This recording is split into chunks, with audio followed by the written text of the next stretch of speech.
Serving the Republic of the Philippines for more than 75 years. Ito po ang Presidential Broadcast Service. Ang Pilipinas ngayon. Narito na ang pinakamainit na mga balita na nakalap sa bawat sulok ng bansa. Ihahatid sa bawat Pilipino saan man kayo sa mundo. Ang Pilipinas ngayon. Pakinggan ang bawat kaganapan sa bawat lalawigan. Ito ang Pilipinas ngayon.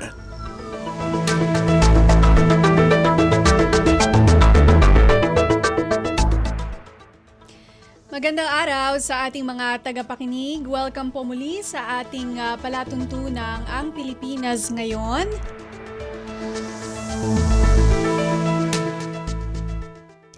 Napapakinggan po ninyo saan mang bahagi ng mundo sa pamamagitan ng ating himpilang Radyo Pilipinas World Service.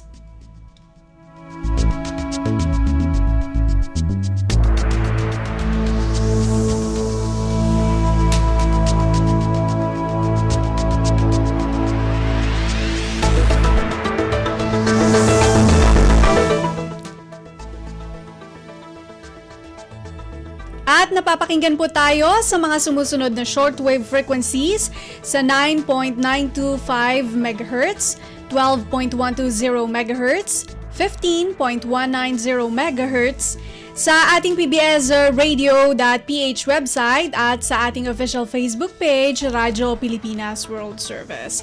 Ito po si Bea Gaza, samahan po ninyo ako sa kabuuan ng ating programa ngayong araw. Kapapalooban pa rin po ng mga mahahalagang balita mula dito sa ating bansa kasama ng mga segmentong business, sports, showbiz at ang mga ulat mula sa iba't ibang rehiyon ng Pilipinas. Antabayanan po at sa inyo na sa ilang sandali ang kabuuan ng ating palatuntunang Ang Pilipinas Ngayon. Mga kaganapan sa Kamaynilaan at mga kalapit na lalawigan dito sa Ang Pilipinas Ngayon.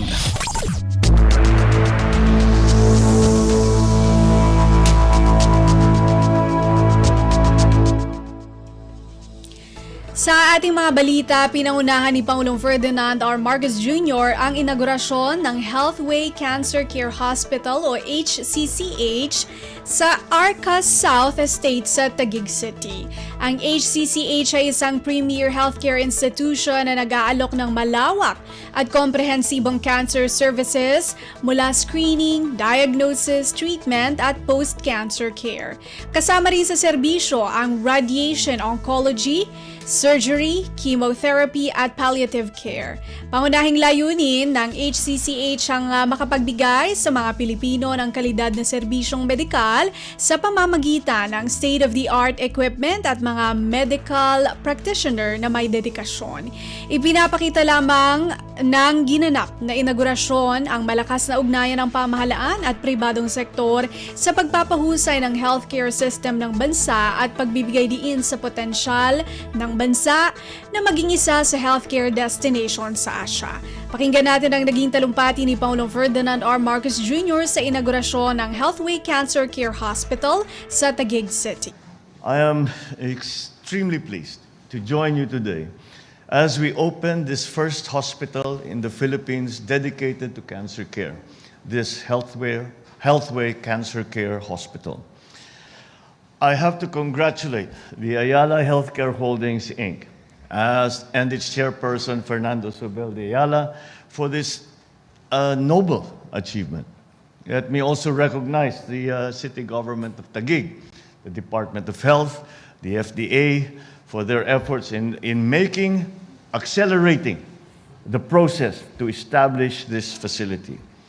The opening of the HCCH will go a long way in improving access to quality cancer care for many Filipinos. Moreover, this endeavor highlights our strong partnership with the private sector in strengthening our healthcare system, which is aligned with the Philippine Health Facility Development Plan and the Integrated Cancer Program. All of this is geared towards our goal of universal healthcare. With the help of HCCH, we can revolutionize the cancer care service industry in the Philippines through modern, state-of-the-art equipment coupled with leading medical professionals and oncologists. It will certainly positively reflect on the country's growing potential as a leading healthcare destination in Asia. Cancer still remains as one of the most dreaded illnesses in the country. Secretary Ted Erbosa just informs me that the cancer is now number 3 in terms of mortality for our general populace. However, with facilities such as this, we will allow the main weapon that we have in combating cancer, early detection. Early detection, this allows us for patients the best chance in fighting this disease. We therefore encourage all Filipinos to get regular checkups, now that we have the facilities, by going to community health centers. We have also made available primary care services where patients may consult for early detection of cancer. Our PhilHealth Consulta primary care team is also available to provide free diagnostic examinations and laboratory tests. For cancer treatment, we have designated 25 specialty centers in cancer care in select DOH hospitals nationwide. So I encourage the public to maximize these programs, services, and facilities for cancer care, prevention, and treatment as the government strives to bring healthcare closer to the people. We recognize that there are great financial burdens to cancer treatments. So to ease the hardship of cancer patients and provide equitable access to healthcare, we have also established the Cancer Assistance Fund, which will pay for the cost of cancer diagnostics and laboratories not covered by PhilHealth. So as we establish a more accessible, efficient, and responsive healthcare system, I urge all public and private stakeholders to support the Philippine Health Facility Development Plan and invest in building more health facilities similar to the HCCH.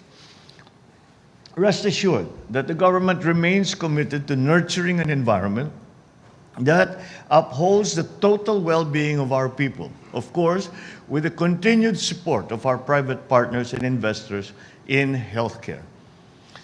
I believe that this is also, not only is this an important day in terms of healthcare and in terms of our capabilities and capacities to help cancer patients, and to also those who need early detection, those who need testing, to give that facility to them.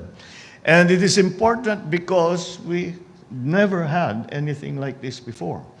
And it is a testament to the forward thinking of many of our healthcare professionals, and both in the public sector and in the private sector, certainly. And it is very important, it shows that we put a priority on the healthcare of our people. I cannot forget very early on in my political career when I was reminded. I was governor then, and and my staff could not understand. It says, you're using up 1/3 of your provincial budget for healthcare. That is, we've never seen that before. And I quoted to them. I said, no matter how wealthy you are, no matter how successful you are, you cannot enjoy that wealth or that success if you do not have your health. And that is why it is a priority. It may not be politically saleable. Ang lagi kong sinasabi ko, pagka-eleksyon, sinasabi mo, tignan mo yung ginawa kong eskwelahan, tignan mo yung ginawa kong kalsada. What do you say about healthcare? Oh, our people are healthy. That's why people tend to deprioritize it because of the political concerns. But nonetheless, I cannot remove that from my mind. I was told, I was advised, healthcare is important simply because nothing else matters if you are ill. Nothing else matters if you are sick. Nothing else matters if you are dying. And that is why I am so pleased I am so happy to be here today to see this as we progress in our healthcare system for the Philippines. We have learned many difficult, tragic lessons from COVID, and I am glad to see that we are applying those lessons learned now to the healthcare of our people. This is also important because it is a very clear example of how the whole of society, whole of nation principle can bring success. We in government provide the atmosphere, the environment to allow, to encourage even, to promote these kind of projects. And we have come together and we have come to this point, to this day, where we are able to say we now have a state-of-the-art cancer care center, which we have never had before. And I hope that this will serve as an example to many others who will say that this can be done and to encourage them to do more. So let us work hand in hand as we take the challenges in public health and deliver quality medical services to our people all over the country. With all of us striving together in this pursuit, I am confident that we will succeed to bring forth a stronger and healthier Philippines in the future. Thank you, and I wish the men and women of the Healthware Cancer Care Hospital all the best and all the success. Mabuhay kayong lahat. Mabuhay ang bagong Pilipinas. Magandang umaga po sa inyo lahat. Si Pangulong Ferdinand R. Marcos Jr.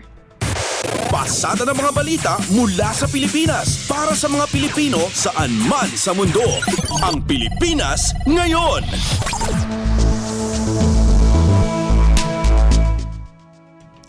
Samantala matapos ang inaugurasyon ng Healthway Cancer Care Hospital o HCCH, nagsagawa naman ng maikling panayam si Pangulong Ferdinand R. Marcos Jr. kasama ang ilang miyembro ng media. Sa panayam, nagbigay ng reaksyon ng Pangulo sa napaulat na resolusyon ng ilang mambabatas sa House of Representatives na humihimok sa pamahalaan na makipagtulungan sa International Criminal Court o ICC upang ituloy ang investigasyon sa nakaraang anti-drug campaign. Tinalakay din ang pinansyal na posisyon ng pamahalaan sa pamamigay ng Service Recognition Incentive o SRI para sa mga empleyado ng pamahalaan. Pakinggan natin ang maikling media interview ni Pangulong Ferdinand R. Marcos Jr. Ay magawa from the government side para maging naman mas magaang ang financial cost sa pasyente. Sir, by the other issue, on ICC. On? ICC. Oh, okay. Sir, I knew there's this. a resolution filed by some Yes. lawmakers Yeah. asking the government to cooperate with ICC para ma-push through daw yung probe. What do you think of this, sir? Would you Well, allow this? this is not unusual, but it's really a sense of the House resolution. And it's the sense they are just expressing or manifesting the sense of the House that perhaps it's time to allow or to cooperate with the ICC investigations. But as I have always said, there are still some problems in terms of jurisdiction and sovereignty. Now, if we can solve those problems, then that would be something else. But medyo fundamental yung mga question na ganun eh. Because if you're talking about the sovereign jurisdiction of the ICC, especially since we have withdrawn from the Rome Statutes a few years back, that brings into question whether or not this is actually possible. There is also a question, should we return under the fold of the ICC? So that's again under study. So we'll just keep looking at it and see what our options are. Simple lang para sa akin, simple lang naman yung issue yan eh. Hindi naman siguro tama na ang mga tigalabas, mga dayuhan, magsasabi sa atin kung sino iimbestigahan ng pulis natin, sinong aarestuhin ng pulis natin, sinong ikukulong ng pulis natin. Hindi naman siguro tama 'yon. Dapat Pilipino lang ang gumagawa niyan. May pulis naman tayo, may NBI naman tayo, may DOJ tayo. Kaya nila yung trabahong yan. And that's really where the conflict is. Yeah. All right? Mr. President, Yes. magandang umaga po. Sir, last year po naglabas kayo ng AO na nagbibigay ng 20,000 pesos na service recognition incentive para sa mga government employees. Yes. Will there be another SRI for this year para sa mga government employees? We'll see. We'll see how what is our financial position at the end of it.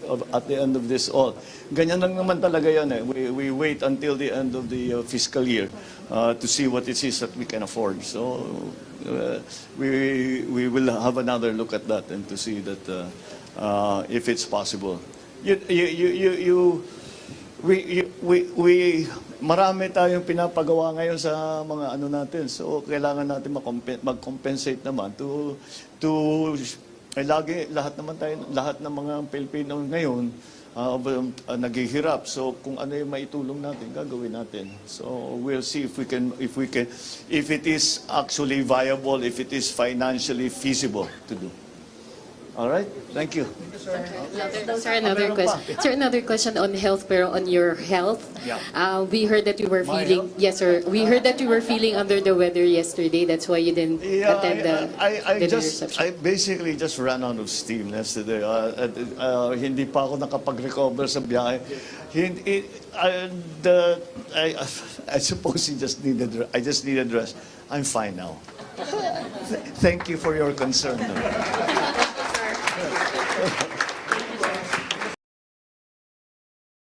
Si Pangulong Ferdinand R. Marcos Jr.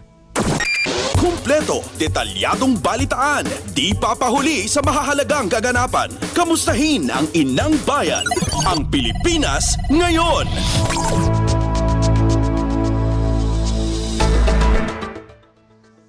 Tiniyak ni Pangulong Ferdinand R. Marcos Jr. sa mga biktima ng 6.8 magnitude na lindol sa Mindanao na maaari silang dumulog ng tulong sa iba't ibang ahensya ng gobyerno.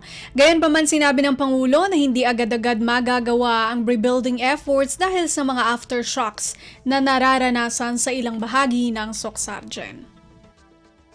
Pati yung mga rebuilding, hindi pa natin pwedeng simulan dahil na may aftershock pa. Ang problema sa lindol, walang forecast. Hindi natin alam kung ano yung mangyayari. But meron tayong lahat ng assistance na pangangailangan ng mga inabutan, yung nawalan ng bahay, yung mga mangingisda, yung mga na-injure, lahat yan patuloy ang bigay ng DSWD ng assistance.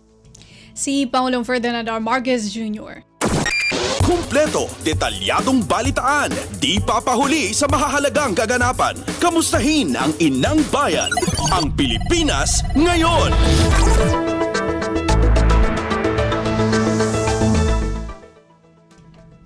Aabot na sa 81,000 pamilya mula sa Calabarzon, Bicol, Western Visayas, Eastern Visayas at Caraga Region ang naapektuhan ng shear line at low pressure area. Ayon kay NDRIMC Deputy Spokesman Mark Timbal, 132 pang mga lugar ang patuloy na nakararanas ng matinding pagbaha.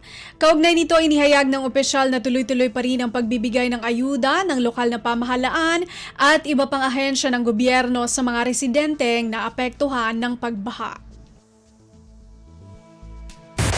Pasada ng mga balita mula sa Pilipinas para sa mga Pilipino saan man sa mundo. Ang Pilipinas ngayon.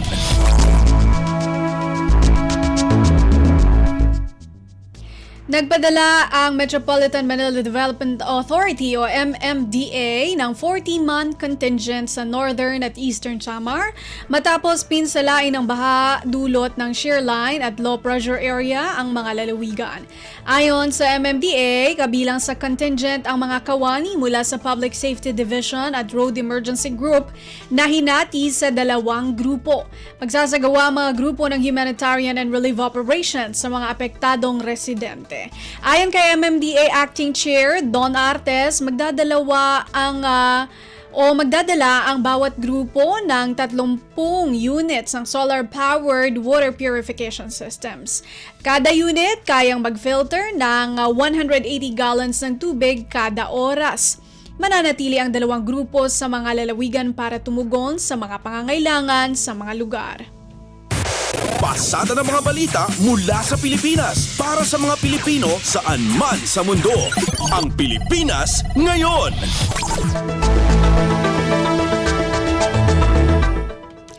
Department of the Interior and Local Government o DILG Secretary Benhur Abalos pinaalalahanan ang local chief executives na huwag mawawala tuwing may kalamidad. May report si Marian Bastasa. Nagpaalala ngayon si Interior and Local Government Secretary Benhur Abalos sa mga local chief executive na siguruhin hindi sila missing in action tuwing may tumatamang kalamidad o emergency situation sa kanilang mga nasasakupan. Ayon sa kalihim, mahalaga ang pisikal na presensya ng mga gobernador at mga alkalde sa ganitong pagkakataon lalo't sila ang inaasahang magpapatupad ng disaster response measures sa kanilang mga lokalidad. Nakasaad din anya sa operation list to manual ng DILG na dapat present ang local executives bago pa tumama ang kalamidad habang umiiral ito at sa pangangasiwa sa pagbibigay ng tulong matapos ang anumang disaster. Kahapon ay matatanda ang bumisita si Pangulong Ferdinand R. Marcos Jr. sa Tacloban City upang alamin ng lagay ng mga lalawigang naapektuhan ng mga pagbahang dulot ng shear line. Nakasama rito ng Pangulo ang ilang miyembro ng gabinete. Kasama si DILG Secretary Abalos, Defense Secretary Gilbert Chodoro at si Social Welfare Secretary Rex Gatchalian. Ito si Marian Bastasa para sa Radyo Pilipinas. Kumpleto, detalyadong balitaan, di papahuli sa mahahalagang kaganapan. Kamustahin ang inang bayan, ang Pilipinas ngayon.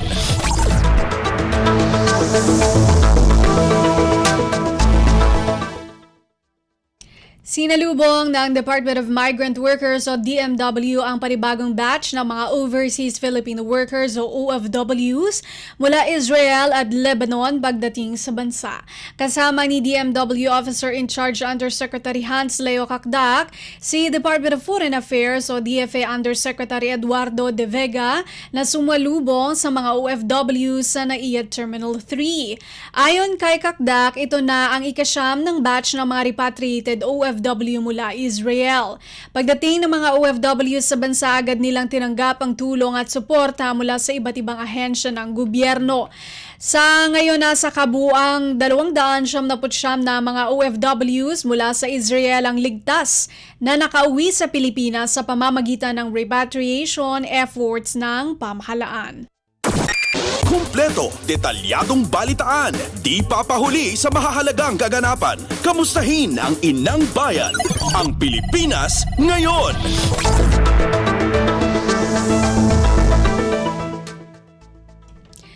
Nanawagan si Speaker Martin Romualdez sa international community na tulungan ang Pilipinas sa pagpapalaya sa 17 Filipino seafarers na binihag ng Houthi rebels sa Red Sea.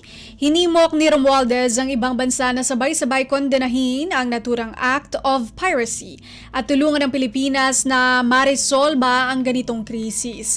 Tiniyak ni Romualdez na hindi tumitigil ang Pilipinas para matiyak ang ligtas sa pagbalik ng mga Pilipino at matugunan ang issue na pinagmulan ng insidente. Sinabi ni Romualdez na masusing nakikipag-ugnayan ang mababang kapulungan kay Pangulong Ferdinand R. Marcos Jr. para matiyak ang kaligtasan at kapakanan ng ating mga seafarers. Anya, suportado nila ang mga hakbang ng DFA para sa agarang pagpapalaya sa mga Pinoy seaman.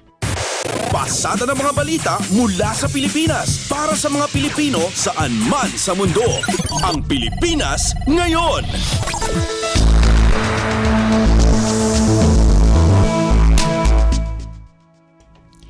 Posibleng mapalaya ang 17 Pinoy seafarers na kabilang sa tripulante ng barkong na hostage ng Houthi sa Red Sea sakaling matuloy ang ceasefire sa pagitan ng Israel at Hamas.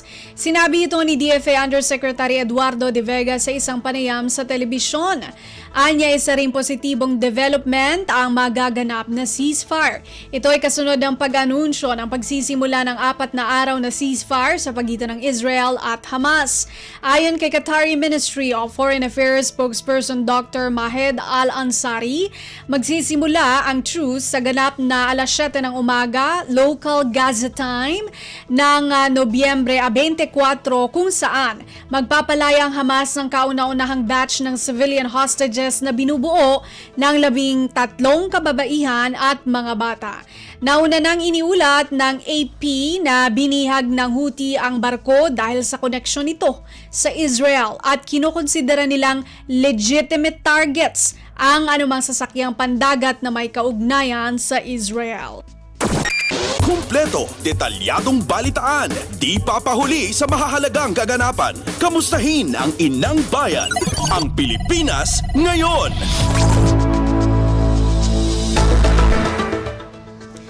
Sa iba pang balita, Senate President Juan Miguel Zubiri pinagmalaki sa mga member parliament ng Asia-Pacific Parliamentary Forum o APPF ang Maharlika Investment Fund. Narito si Nympha Asuncion. Ibinida ni Senate President Juan Miguel Zubiri sa mga member parliaments ng Asia-Pacific Region ang nilikang Maharlika Investment Fund ng Pilipinas. Sa mensahe ni Zubiri sa inaugural ceremony ng 31st Annual Asia-Pacific Parliamentary Forum o APPF, ay pinunto ni Zubiri na kabilang sa mga prioridad ngayon sa Asia-Pacific ang wakasan ang kahirapan. Dito na pinagmalaki ni Zubiri na sa Pilipinas ay gumamit ng ating pamahalaan ng whole-of-government approach para matugunan ang kahirapan. Sa ilalim niya ng liderato ni Pangulong Ferdinand Marcos Jr. ay naging malikhain at gumamit ng estratehiya ang pamahalaan para humanap ng paraan kung paano mamamaximize ang paggamit ng pondo ng gobyerno. Isang paraan na niya dito ang pag-consolidate sa mga hindi nagagamit na resources ng pamahalaan sa isang sovereign wealth fund. Ito nga yung Maharlika Investment Fund na idinisenyo para suportahan ang mga priority programs ng gobyerno. Kaugnay nito, nanawagan si Zubiri sa mga parliament na umaksyon para makapagbigay ng dagdag na safety net sa mga mahihirap at sa mga nasa middle class at gumawa ng mga oportunidad para matugunan ang inflation o ang pagtaas ng presyo ng mga bilihin. Ito si Nympha Asuncion para sa Radyo Pilipinas.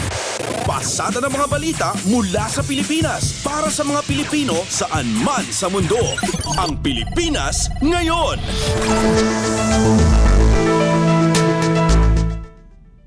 Pilipinas hiniling ang suporta ng Asia-Pacific Parliamentary Forum o APPF member parliament para sa candidature sa non-permanent seat sa UN Security Council. Magulat si Kathleen Forbes. Formal na hiniling ng Pilipinas sa mga kasaping bansa sa 31st Asia-Pacific Parliamentary Forum na suportahan ang ating candidature para sa non-permanent seat sa UN Security Council sa 2027 hanggang 2028. Sa inaugural ceremony ng APPF, sinabi ni Speaker Martin Romualdez, handa na ang Pilipinas para sa mas malaging papel sa pagsusulong ng kapayapaan at katatagan sa international community. Isa sa inihalimbawa ni Romualdez ay ang karanasan ng Pilipinas sa Bangsamoro Autonomous Region in Muslim Mindanao. Kaya naman sa pagsusulong ng Pilipinas na maging bahagi ng UN Security Council ay pinapakitaan niya natin ang pagdalima sa rules-based international order at ang ating genuine commitment na makipagtulungan sa global community para sa peace and security. Una nang ibinahagi ng House Speaker na sa working lunch sa unang araw ng APPF ay nakakuha na tayo ng suporta mula sa isang miyembro. Ito si Kathleen Forbes para sa Radyo Pilipinas. Kumpleto, detalyadong balitaan, di papahuli sa mahahalagang kaganapan. Kamustahin ang inang bayan, ang Pilipinas ngayon.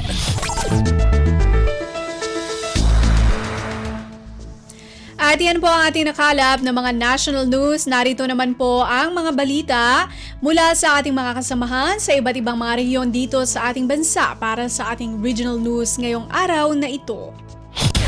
Balita mula sa lalawigan sa bawat rehiyon ng ating bayan. Dito sa Ang Pilipinas Ngayon. 79 na mga barangay sa Mountain Province na nanatiling drug-free ayon sa Philippine Drug Enforcement Agency o PDEA. Si Donna Kawis Balyo mula RP Bontoc sa balita.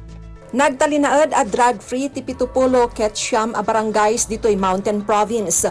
Daytoy tin padamag ti Philippine Drug Enforcement Agency wenno PDEA Provincial Office iti taripnong idi Martes ti Provincial Anti-Drug Abuse Council wenno PADAC. Sigon iti PDEA napagtalinaad met ti 65 barangays ti drug-cleared status da.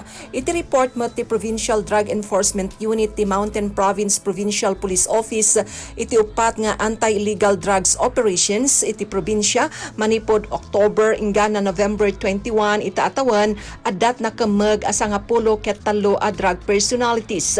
Iti nasao nga operasyon nasurok 5.5 million pesos ti balor ti illegal a droga kas iti marijuana ken shabu tinakonpiskar. Naamuan pay iti taripnong ti padak ti agtultuloy apan nakaipatungpal ti rehabilitation and wellness program ditoy probinsya. Iti 535 akabuklan ti bilang ti drug personalities, 454 tinagna iti rehabilitation and wellness program. Narpos na di ZRA Bontok, Donna Cawisbalyo para sa Radyo Pilipinas World Service. Balita mula sa lalawigan sa bawat rehiyon ng ating bayan. Dito sa Ang Pilipinas Ngayon. Maraming salamat, Donna Cawisbalyo. Grade 11 at 12 na mag-aaral ng Pasil, Kalinga, lumahok sa Road Safety Seminar na pinangunahan ng Land Transportation Office, Cordillera Administrative Region o LTO CAR. Ang detalye mula kay Amelia Bumatnong ng RP Tabuk.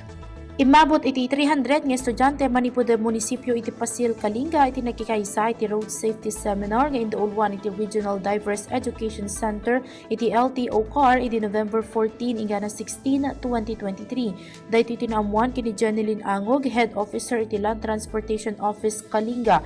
Sigun kini Angog iti nasawa seminar kat na isayangkat babaen iti in-request iti Local Government Unit iti Pasil para kadagiti estudyante a grade 11 ken 12. Naisuro dagiti importante nga impormasyon may nagiti na dumaduma traffic rules and regulations kas iti road signs, penalties, schedule of registration ket daduma pay alintag.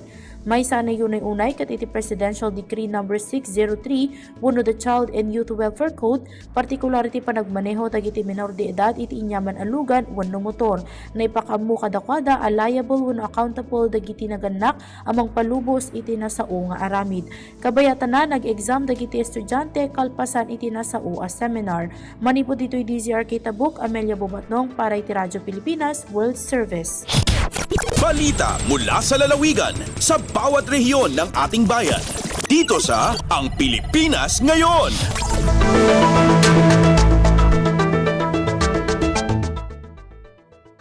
Maraming salamat, Amelia Bumatnong. 180 empleyado ng Pangasinan One Electric Cooperatives sumailalim sa training ng Employees Compensation Commission ukol sa proteksyon ng mga manggagawa. Magbabalita si Ricky Kasipit ng RP Dagupan. Matalunan asumpal, sudwaran agaw ya panangipasal ya Employees Compensation Commission ni PACAR at Employees Compensation Program no Nobyembre 22 hanggang 23, 2023. Akidauloy San Lasos, tan 80 regular ya empleyado y Pangasinan One Electric Cooperatives o PANELCOAN. Diyan pa na maglituyan training in pakabat ya ECC so programa tan benepisyo na aladara empleyado ang makaka-experience iray work-related sakit. Unungan ECC makali empleyado a benepisyon sickness and disability benefits, medical benefits, carers allowance, rehabilitation services, tan death o burial a benepisyo. Na paglabat kuno, yan nakabatan tan naantaan dari ordinaryon empleyado so karapatan tan benepisyo na awat no wala iray makapoy a nagawa ed si kara. Manlalapod yan RP Dagupan City, Pangasinan, aya si Ricky Kasipit para sa Radyo Pilipinas World Service. Balita mula sa lalawigan sa bawat rehiyon ng ating bayan. Dito sa Ang Pilipinas Ngayon.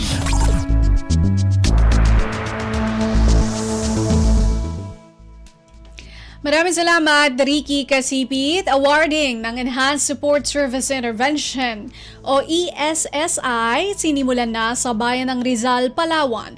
Mula RP Palawan mag-uulat si Lizel Pilapil. Kano lamang ay agampisarya ng Municipal Operations Center sa pagpantaw ang Enhanced Support Service Intervention nga igbuhat sa Municipal Gymnasium sa Punta Baja, Rizal, Palawan. Magabuhay hasta sa petsa 25 ang bulan nga dya ang pagpantaw ang ESSI na bubuhatin sa gymnasium ang 11 ka barangay ang asambit nga munisipyo. Igtaganan dya sobra sa 1 milyon piso, igagabot da sa 187 ang mga benepisyo mga nitibo sa asambit nga lugar. Kabilang sa mariresibe ang mga matatawan ay kang kantidad, kalamansi seedlings, duck racing, native nga manok, native nga kambing, ig iba pang katatabang sa pagrabong ang mga pananim, ig pagkain ang mga ayep. Katuyuan ang programang dya nga mag-atid idugang nga suporta igtabyang para sa mga nitibo. Agaling digi sa Radyo Pilipinas Palawan, dya si Lizelle Pilapil para sa Radyo Pilipinas World Service. Balita mula sa lalawigan sa bawat rehiyon ng ating bayan. Dito sa Ang Pilipinas Ngayon.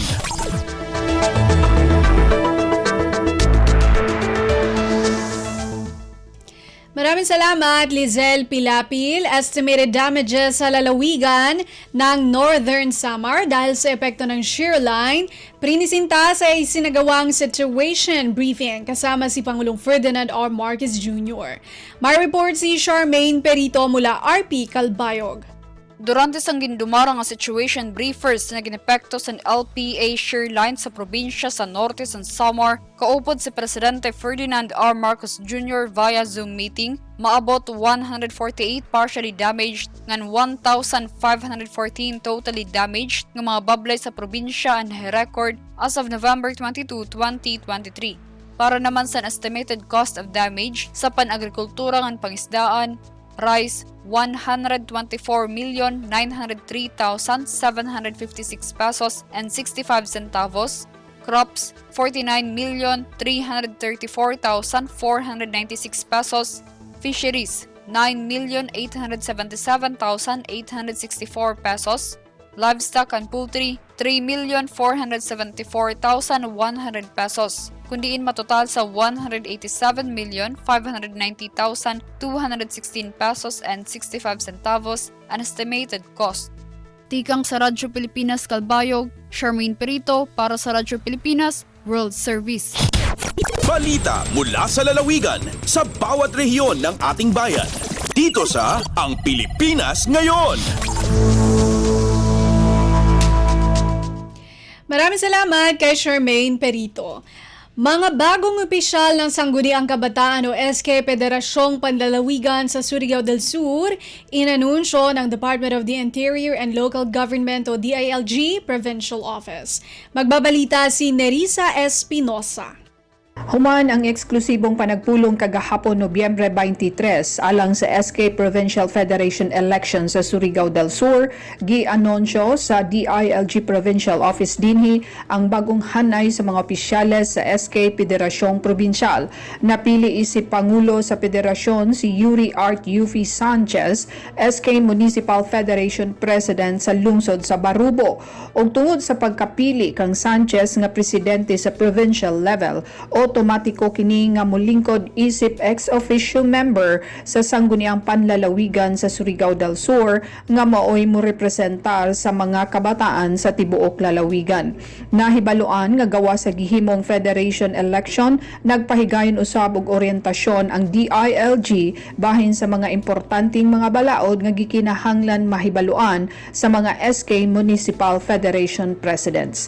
Gikan diri sa Radyo Pilipinas Tandag kini si Nerissa Espinosa alang sa Radyo Pilipinas World Service. Balita mula sa lalawigan sa bawat rehiyon ng ating bayan. Dito sa Ang Pilipinas Ngayon.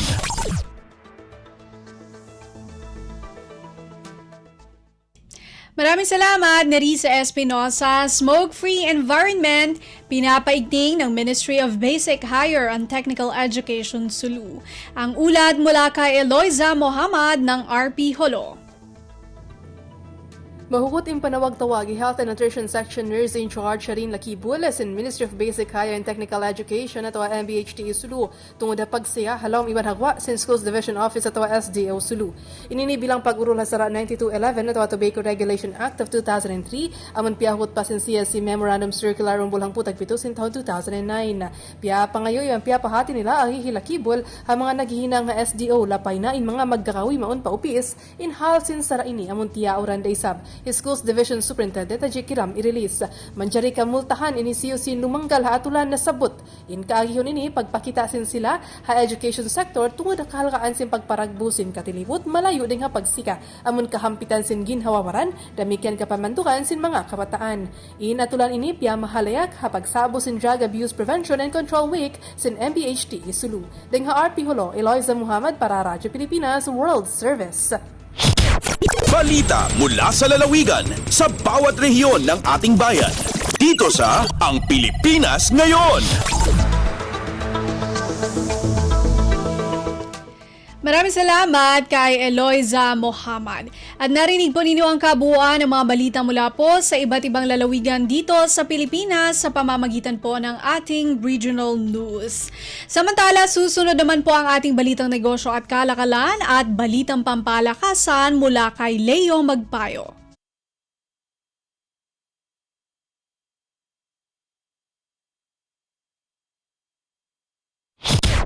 Lagay ng ekonomiya, kalakalan, negosyo at iba pa. Atin ang alamin dito sa Ang Pilipinas Ngayon. Magandang araw. Narito na po ang Balitang Business.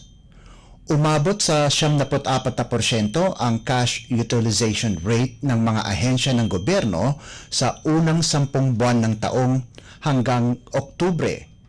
Inulat ng Department of Budget and Management o DBM na ang national government, lokal na pamahalaan at mga government-owned and controlled corporations o GOCCs ay nagamit na ang 3.39 na trilyong piso ng 3.6 na trilyong pisong halaga ng Notices of Cash Allocations o NCAs sa katapusan ng Oktubre. Lumalabas na ang hindi pa nagagamit na NCAs ay nagkakahalaga ng 200.5 bilyong piso. Ang NCA utilization rate ay nasa kaparehong bili ng 74% nitong nakalipas na taon. Ang NCAs ay isang quarterly disbursement authority na ini-issue ng DBM sa mga ahensya para payagan silang makapag-withdraw ng pondo mula sa Bureau of the Treasury na gagamitin nila para sa kanilang pangangailangan. Sa katapusan ng Oktubre, ginamit ng mga line departments ang 72% ng kanilang allotment na katumbas ng 2.46 na trilyong piso mula sa na-issue na NCAs na 2.67 trilyong piso. Sa 10 buwan hanggang Oktubre, ang Commission on Audit lamang ang kaisa-isang departamento na nagamit ang 100% ng kanilang budget. Samantala, ang Department of Information and Communications Technology o DICT ang may pinakamababang utilization rate na 35%. Una nang iniulat ng DBM na nailabas na nila ang 75.8% ng 2023 national budget nitong katapusan ng Oktubre, katumbas sa 5.274 na trilyong piso sa adjusted na 5.529 na trilyong pisong 2023 spending plan. Lagay ng ekonomiya, kalakalan, negosyo at iba pa. Atin ang alamin dito sa Ang Pilipinas Ngayon.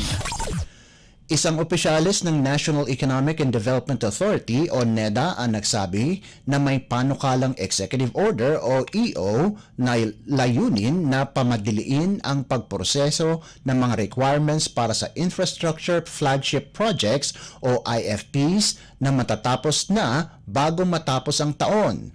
Sinabi ni NEDA Undersecretary Joseph Capuno na ang panukalang EO ay nasa Office of the President na para sa huling pagsusuri at inaasahan na malapit na itong ilabas.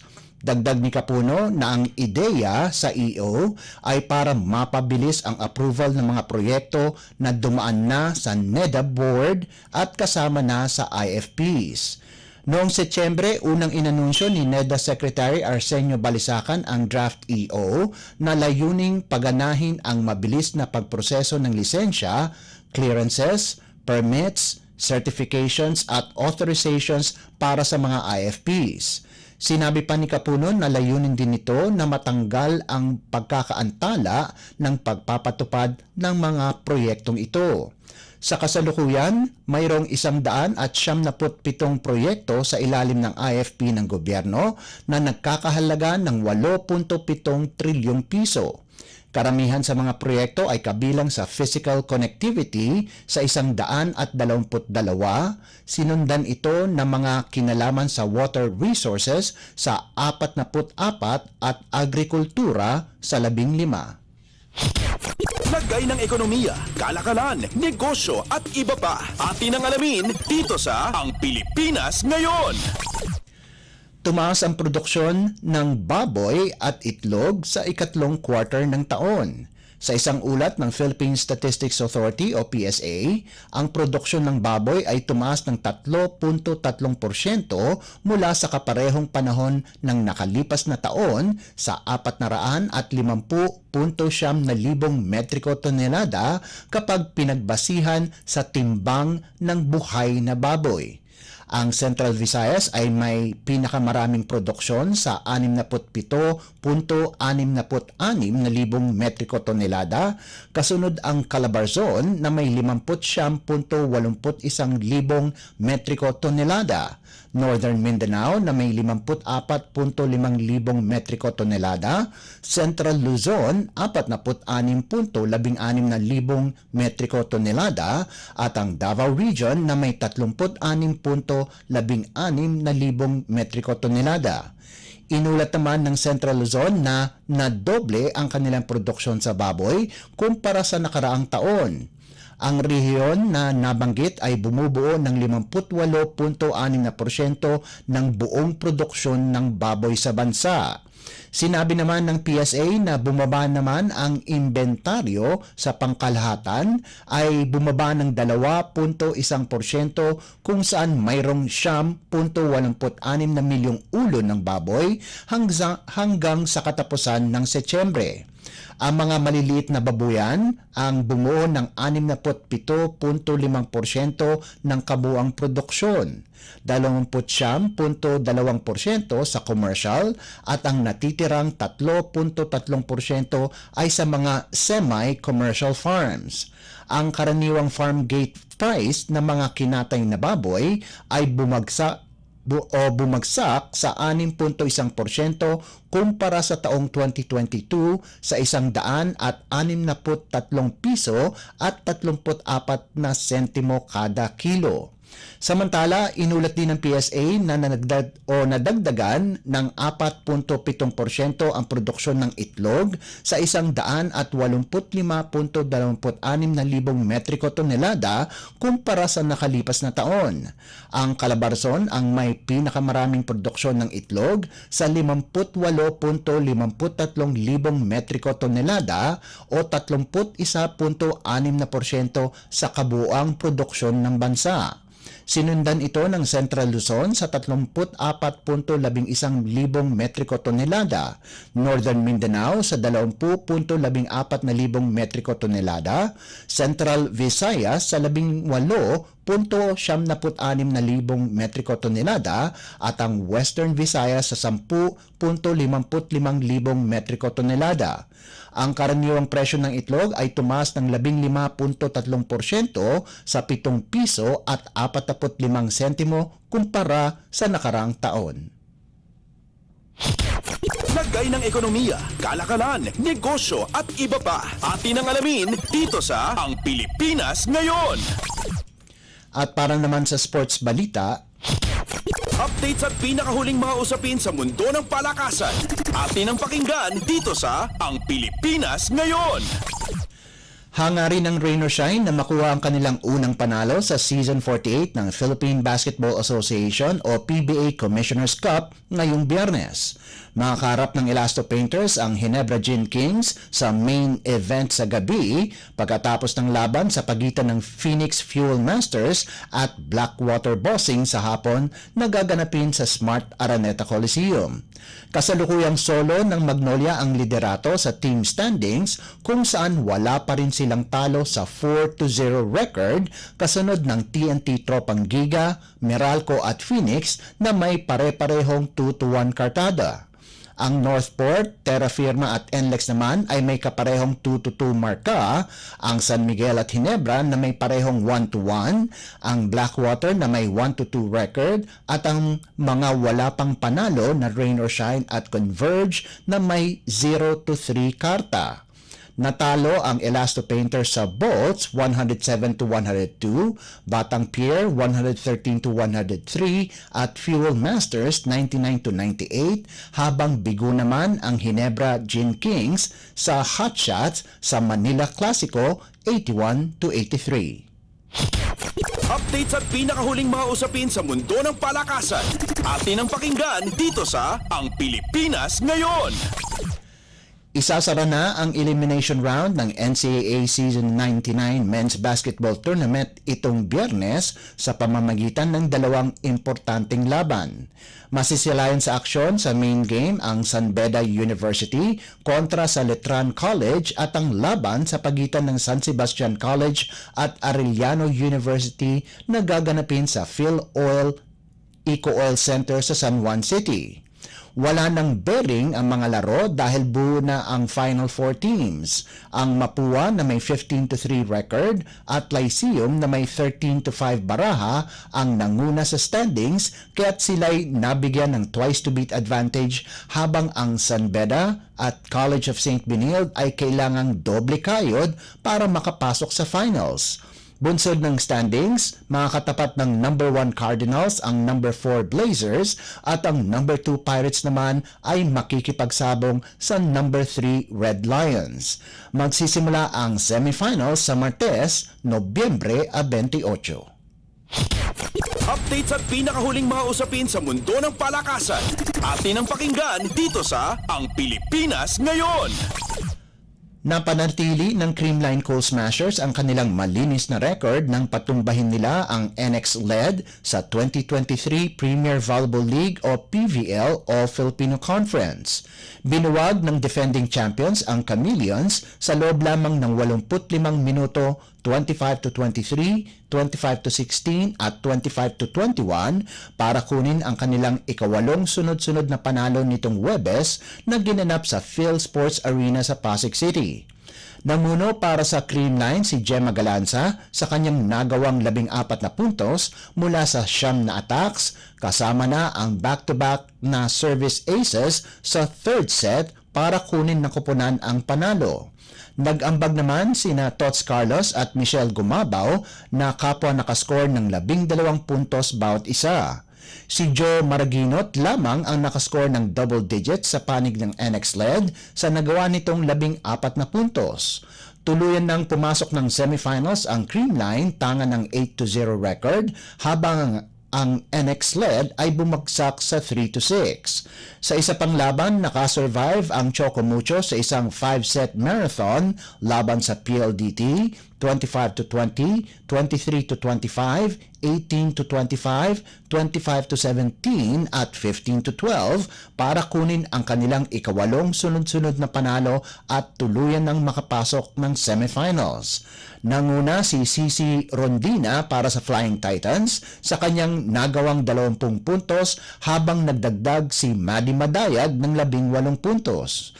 Subalit ang libero ng Chocomucho ang nakahablot sa Player of the Game sa nagawa nitong 23 digs at 11 excellent receptions. Binigay ng high-speed hitters ang lahat sa pangungunan ni Savannah Davison na kumubra ng 31 puntos, sumbalit hindi sapat ito para kunin ang panalo. Updates at pinakahuling mga usapin sa mundo ng palakasan. Atin ang pakinggan dito sa Ang Pilipinas Ngayon. At yan ang pinakahuling balita sa larangan ng palakasan. Para sa Radyo Pilipinas World Service, ito po si Leo Magpayo. Magandang araw. Updates at pinakahuling mga usapin sa mundo ng palakasan. Atin ang pakinggan dito sa Ang Pilipinas Ngayon.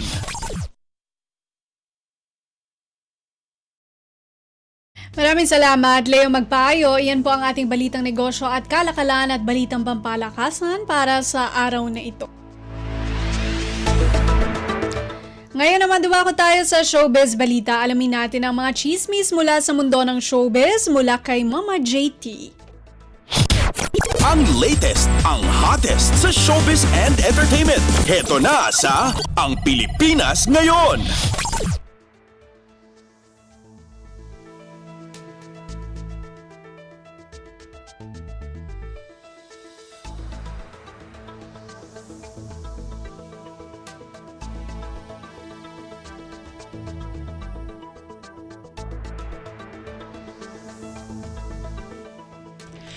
Hello! Magandang araw sa ating mga chismoso at chismosa na nag-aabang ng ating balitang artista. Nandito na si Mama JT para magatid ng mga trending na balita sa mundo ng showbiz. O ito na ang ratsyada ng mga chika. Ito Elijah Canlas at si Miles Ocampo ay kumpirmadong naghiwalay na. And kinumpirma nga ng senior high star na si Elijah Canlas na hiwalay na umano siya sa jowa niyang si Miles Ocampo. And sa eksklusibong panayam ng isang TV network kay Elijah nitong November 23 na itanong sa kanya ang tungkol sa relasyon nila ni Miles o yung real score sa pagitan nilang dalawa. Ang sagot ni Elijah dun sa tanong ng reporter, "We wanna know the real score. Is it like are you still together or not anymore?" Ang sagot ni Elijah dyan ay sadly, no. We broke up couple of months ago but I'm still gonna have love for her. I'm always gonna support her in whatever she does. I'm always her number one fan basically.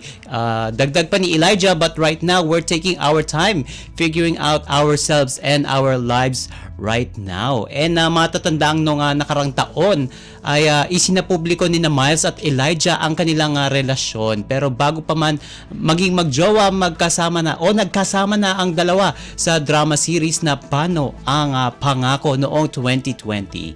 And samantala wala pang tugon, reaksyon o kumpirmasyon si Miles tungkol dito. And samantala umani ng iba't ibang reaksyon at komento mula sa ating mga kachismis ang binitawang pahayag ng aktor na si Diego Loizaga kaugnay sa konsepto ng kasal. And naganap ito sa panayam sa kanya ni Tony Gonzaga sa talk show vlog nitong Tony Talks sa YouTube. Ayon kay Diego na isa ng ganap na ama at may non-showbiz partner dahil sa mga nasaksihang pagkasira ng relasyon ng mga magulang na pagtanto niya ang kasal ay isa lamang daw piece of paper. Ang sa Diego dyan, quote and unquote, "I don't believe in marriage. It's a piece of paper for me. Kunyari lang, you and me, we agree on everything. There's not a spot or piece of line or a paragraph that we don't agree on. Absolutely everything. 100% crystal clear. Why must we now get it written down on a piece of paper and then get someone else to bestow onto us that we are now a married couple?" Diba? Ang lalim nun. Dagdag pa niya, "Ang sa akin lang kasi is if ever we fight in the future and we get to the point na ayoko na sa'yo, ikaw galit na galit ka na sa akin, it's not a big matter of having to go somewhere and get annulled, get divorced. It's because I guess growing up, I grew around it so much and I got to see it so much. Separation." O, diba? And aside from my own parents, even people around me, so why did you have to sign a piece of paper? What do you get in the end? O, diba? Napaka ang tindi ng kanyang opinion, napaka-strong ng kanyang opinion against sa marriage. And hati ang opinion ng ating mga kachismis dyan sa pahayag na yan ni Diego. May mga nakakaunawa naman daw. Sa kanyang pananaw, ika nga ng ating isang kachismis, quote and quote, "Sometimes it's all about the past experience. That is why he came to this statement." Pero may mga kachismis din tayo na very concerned sa sinabi ng aktor at nagpahayagan ng kanilang oposisyon sa kanyang opinion. And samantala nagkomento rin ang doktor at content creator na si Dr. Richard Mata tungkol dyan. And inilapag niya ang kanyang reaksyon sa comment section ng isang entertainment news page.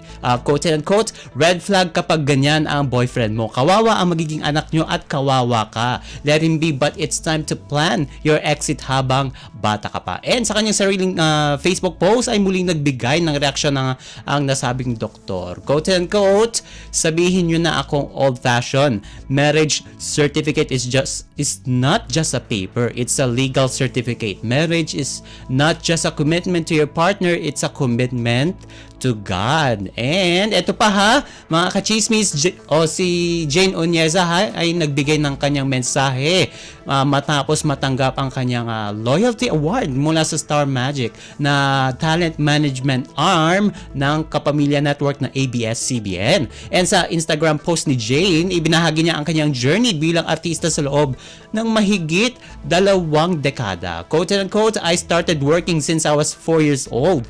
And I've been with Star Magic for 22 years and I wouldn't be where I am right now if not for them. Accepting this recognition right here without the people who believed, trusted, and gave me lots of opportunities where I can show my strength and pushed me to be the best version of myself.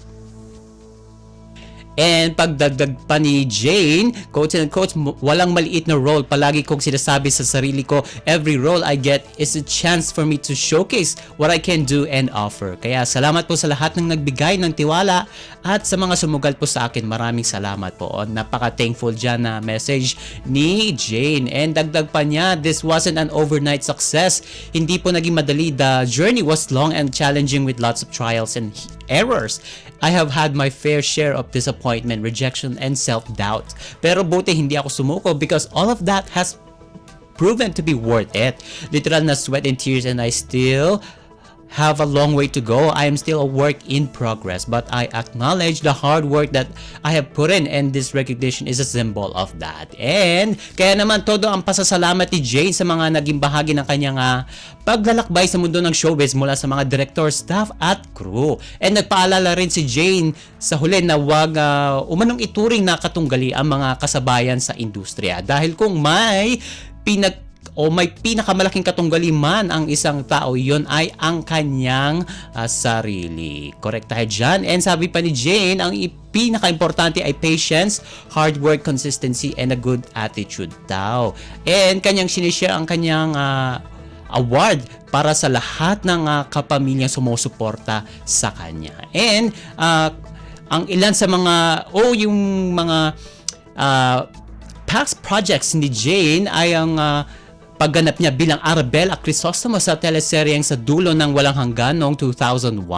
And bilang Jackie naman sa sitcom na Bida si Mr., Bida si Mrs.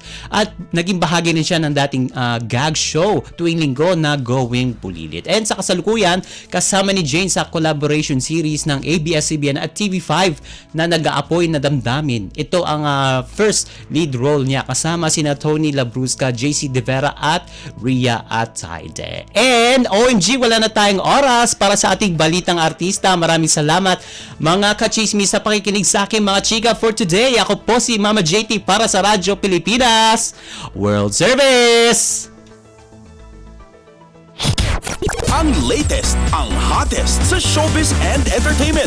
Heto na sa Ang Pilipinas Ngayon.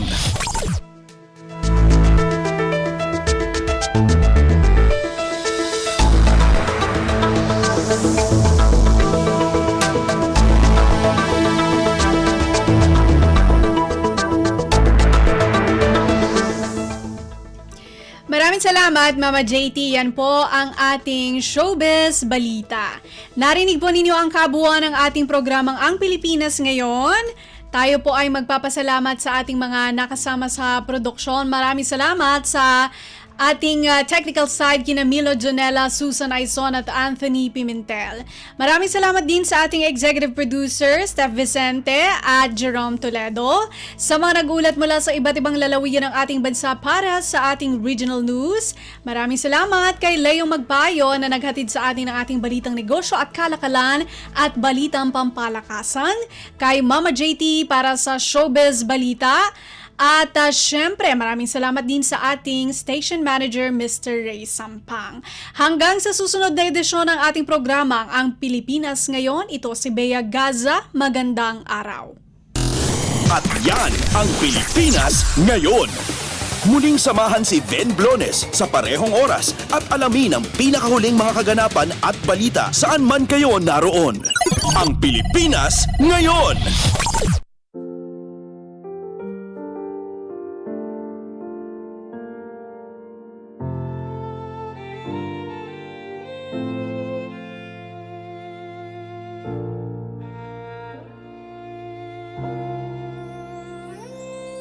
Ang tanging may pamamaan ako'y edukasyong Pilipino. Tinuturong galing at talino para maabot ang pangarap mo. Ang tanging handog ko sa'yo'y edukasyong Pilipino. Diskarteng mula sa puso, mamamanghap ang mundo. Matatag na mga guro, matatag sa mga pagsubok, matatag na mga mag-aaral, matatag na talino'y umiiral. Hinaharap ang hirap, walang takot sumugod, humahanap ng solusyon, ipaglaban ang edukasyon. Kabataang Pilipino, Muslim o Kristiyano, lahat ng paniniwala, lahat ng katutubo, may kapansanan, iba man kasarian. Ang ating pag-aaral ay ating karapatan. Ang ating pag-aaral, pang-ahon sa kahirapan. Matatag na mga guro, matatag sa mga pagsubok, matatag na mga mag-aaral, matatag na talino'y umiiral. Hinaharap ang hirap, walang takot sumugod, humahanap ng solusyon, ipaglaban ang edukasyon. Ang tanging alay ko sa'yo'y edukasyong Pilipino. Matapat